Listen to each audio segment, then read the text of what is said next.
So here's more nonsense from the damn Trump administration. You know, these people twist themselves in all these logical, illogical knots, hoping that those who support them won't know enough to realize the line of BS they're being fed all the time. So this great big beautiful bill that just passed, which adds arguably $4 trillion to the national debt, is full of such garbage. I haven't read the whole thing. I've just read people talk about what's in it, and there seems to be agreement on certain things. For example, I've been talking to you this week about what's going on at the border and ICE and with Trump's war on these people who are here, most of them totally harmless and actually making major contributions to this country, but they didn't come over here with papers. So his press secretary says they're illegal because they came over here. And I heard somebody, one of his henchmen here today, saying that these people are here illegally. Well, guess what, folks? I'm an immigration lawyer. I read the statutes. It's not illegal to be in this country. It's a minor misdemeanor to cross over with our papers, but continuing to remain here, it's not a crime. So they're not here so they're not continuing an ongoing crime or criminal endeavor by simply being here. More significantly, if they come across without papers but they apply for asylum, then the crossing wasn't illegal. It's voided by the fact that they're applying for asylum. And we've had something like 2 million people come across here recently seeking asylum. It's a problem. So I said yesterday that the reason for this is because Trump has illegally shut down the asylum proceedings. So basically, all these people who were coming to the States to seek asylum cannot get the initial screening, which is required for them to get a hearing date, which means they can't be processed for asylum, which means they get turned back. So that word has gotten back all through South America, all through Latin America. Don't bother coming up there now because you can't apply for asylum, so you won't get past the border. And I said, when I pointed that out, that yeah, it's effective, but it's a violation of the law because Congress passed an asylum law with which I am well familiar, and you can look it up. It's not that long. You can go Google it and ask to see the asylum statute. So the Congress passed and the President passed a long time ago this statute, this asylum statute, it spells out what can be done. The President does not have the unilateral power to terminate the asylum system, but that's what Trump has done. So I said that's illegal. And I didn't know that at the very time I was telling you all of this, a federal district judge, I think it was the chief federal district judge down there, was releasing his order, and it was a long order, I think almost 2,000 pages, saying exactly what I just said, that that's illegal. The president does not have the legal authority under the statutes or the Constitution to shut down the asylum system in this country. He doesn't have the right to do it. And so now that's going to be another one of these court battles. But the reality is, to me, it's clear cut. But doesn't change the fact that the solution is to do something about the asylums. And I told him what to do. It's real simple. There's one line in there that says to apply for asylum, you have to be in the United States. All you have to do is change that to say to apply for asylum, you need to apply at the U.S. Embassy in your home country or an adjacent country or a nearby country, and so with exceptions. That would take care of the problem legally. You'd still have the asylum process in place. There's no reason why these people should have to actually set foot in the United States in order to apply for asylum.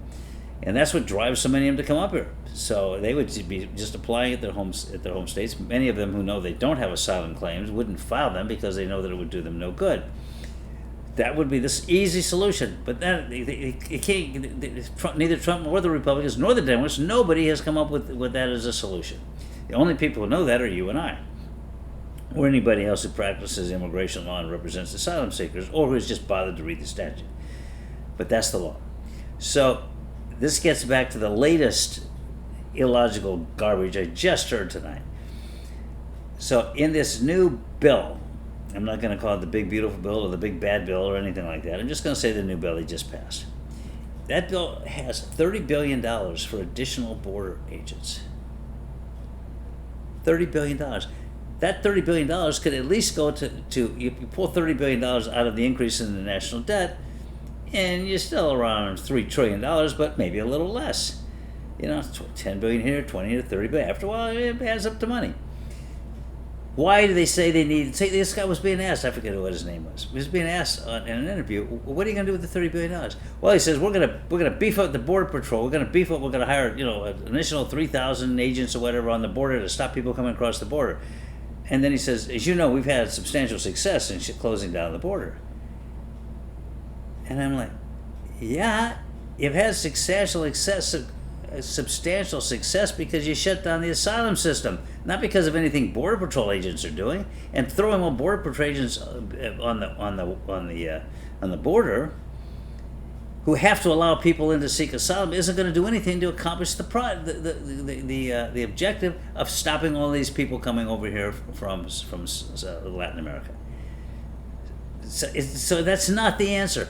You know what we call that in the legal system? We call that a lie. Right? That's just a lie. He knows damn good and well that they don't need that money for border patrol, that the border patrol agents are not the ones stopping the crossing of the border. It's the policy as it relates to asylum. And when I keep saying that, you go look up asylum. Stop whatever you're doing right now and go look up asylum. Put me on pause.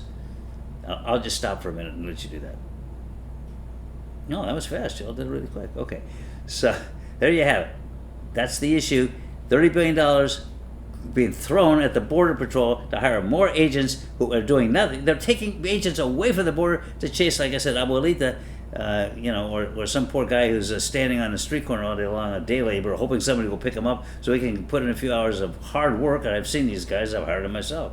Hard work, getting little pay for it, doing good, honest work, and getting enough to pay for a meal for themselves and send the rest back home. These are good people, folks. And they're taking Border Patrol agents away from the border to go hunt these people down because Stephen Miller has told them they have to get 3,000 people a day rounded up to be shipped out of this country. For no damn good reason at all. So just to make a point that they can be nasty. You know what, Steve? I can tell you're nasty just by looking at your face. You got a nasty face. You got an ugly, nasty little face. You want to just slap. So that's what we are. This is my latest, because it's just one more example of a Trump person twisting things in knots. He's on one hand, he says, yeah, we're successful at the border, but we need more agents. Why do you need more agents if you basically shut down the border? You don't need more agents if you're shutting down the border. So don't tell me you're shutting down the border, but we need more agents to shut down the border. Shall I repeat that? This guy says we're successful in shutting down the border, but we need more agents so we can shut down the border. Okay, if that makes any sense to you, then you're drunker than I am. And congratulations for you on that. So, since this is the eve of the 4th of July, you should be getting drunk. We should celebrate. Having said that, and if those of you who are under 12 years old, that does not apply to you. Yeah, I have a lot of people under 12 who watch this thing. The only reason they watch it is because their parents tell them not to, because their parents are Republicans. So, that's my latest outrage. This is short. I don't want to go on and on forever like I usually do, but I just wanted to point that out. The other thing I just wanted to point out is the way they talk about these people coming across the border. You'd think that what they were doing was committing a malum in se offense. Now, in the the legal system, and I was a public defender at one time, so I know these well. There's malum prohibida and malum in se. It's just like what they sound like. Prohibida means it's not necessarily evil, like keeping the speed limit and crossing a yellow line. These things are not evil. They are prohibida. In other words, there's a statute that says you can't do that. That's different from malum in se, like robbery, murder, rape, which are bad regardless of whether or not there's a written law. So we draw that distinction. These crossing the borders without papers is malum prohibida. There's nothing immoral about that. They're not bad people if they come across the border and seek asylum. They're not even bad people if they swim across the border to go pick strawberries for some farmer. People that Trump used to call illegals, now he doesn't know what to call them. You know why? Because he's never consistent. He's, once again, always wrapping themselves up in twisting and turning. And I see it. I see it clearly, because kind of that's what I do for a living. I catch people in these illogical twists and turns in their testimony. unfortunately, I can't cross-examine these people, but I see it all the time. And I'm not even looking for it. I'm just listening to the radio, minding my own business, and I listen to this bozo. Because I know what's going on at the border, and I'm listening to him saying, yeah, we need that extra money, which they don't need at all. And yet they're complaining about the debt.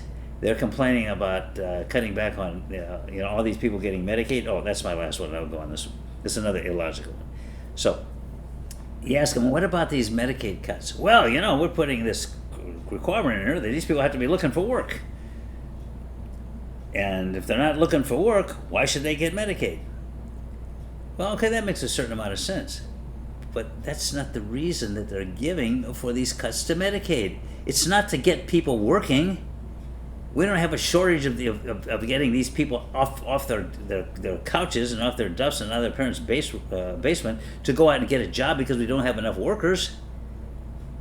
That's not what that's. I thought you told me, Republicans, that the reason you were tightening the screws on some of these Medicaid payments is to cut down on the debt, to reduce spending. Well, if the person is getting that Medicaid but is not looking for work, now goes out and looks for work, he's still on the rolls. You haven't saved a cent. Right? Say that again. If the person you're complaining about receiving Medicaid money and you want to stop that money because it's a drain on the federal government, having him go apply for a job somewhere, most of these people, even if they're applying, are not going to get a job. So putting him through all of this crap to go apply for a job, all this paperwork that many of these people are incapable of doing, it's complicated. Paperwork's complicated for me, and I do paperwork for a living.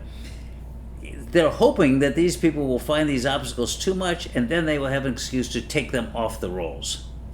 That's why they're doing it, not to get people to go to work. They're doing it to tie people up so the people who financially need this help can't otherwise qualify for it because of whatever reasons. A lot of it may just be confusion.